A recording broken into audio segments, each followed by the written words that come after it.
A'udzubillahi minasyaitonirrajim. Bismillahirrahmanirrahim. Nahmaduhu wa nusalli wa nusallim ala Rasulil Karim wa ala alihi wa sahbihi ajmain, amma ba'du. Alhamdulillah, hari ini Allah Subhanahu wa taala masih beri kita kesempatan dan masih beri kita hidayah untuk mendengarkan satu fadilah silaturahmi.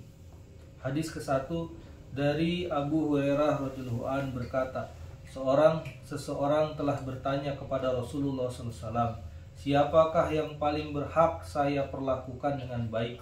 Rasulullah SAW bersabda, ibumu.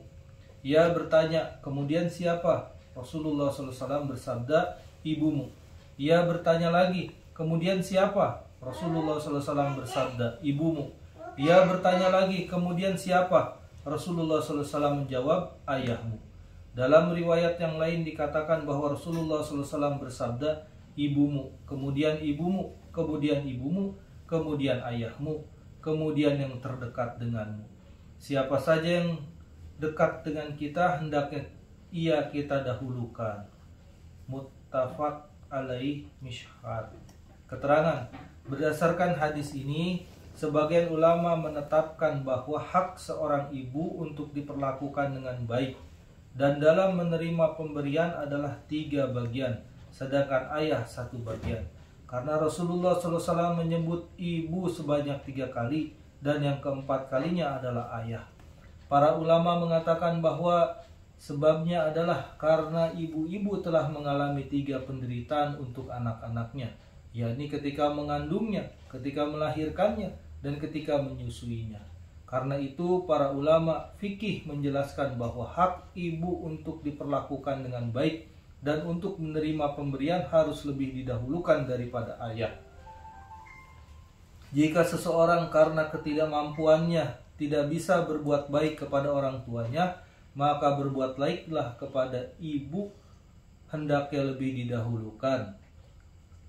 Tentunya telah jelas bahwa ibu lebih memerlukan kemurahan dan kedermawanan hati karena ia seorang wanita. Setelah kedua orang tua, keluarga-keluarga yang lain yang paling dekat hendaknya didahulukan. Dalam sebuah hadis disebutkan, mulailah berbuat baik kepada ibu, setelah itu kepada ayah, kemudian kepada saudara perempuan, kemudian kepada saudara lainnya yang terdekat, dan seterusnya.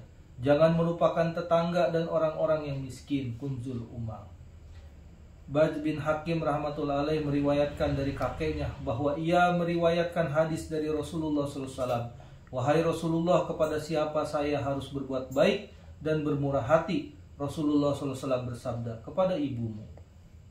Ketika kakeknya menanyakan lagi masalah ini, Rasulullah SAW memberi jawaban yang sama. Ketika kakeknya menanyakan yang ketiga kalinya, beliau SAW menjawab, kepada ayahmu. Setelah itu kepada keluargamu yang lain. Yang paling dekat hendaknya lebih dahulu. Dalam sebuah hadis disebutkan, seseorang telah datang kepada Rasulullah SAW dan berkata, perintahkanlah sesuatu kepada saya untuk saya kerjakan. Rasulullah SAW bersabda, bermurah hatilah kepada ibumu. Setelah kedua kali atau ketiga kali bersabda seperti itu, beliau bersabda, berbuatlah baiklah kepada ayahmu. Durrul Mansur. Dalam sebuah hadis disebutkan, 3 perkara bila ditemukan dalam diri seseorang, maka Allah Subhanahu wa taala akan memudahkan kematian baginya dan memasukkannya ke dalam surga, yakni menyayangi orang yang lemah, menyayangi kedua orang tua, dan bermurah hati terhadap bawahan. Alhamdulillah, kita telah mendengarkan satu hadis mengenai pentingnya silaturahmi. Insya Allah yang mendengarkan baik, yang menyampaikan pun baik. Tetapi yang lebih baik di mata Allah adalah mereka yang mengamalkan dan menyampaikannya kembali. Demi kesempurnaan majelis ini, kita tutup dengan doa kifaratul majelis. Subhanakallahumma bihamdi, subhanakallahumma bika, asyhadu an la ilaha illa anta, astaghfiruka wa atubu ilaik. Assalamualaikum warahmatullahi wabarakatuh.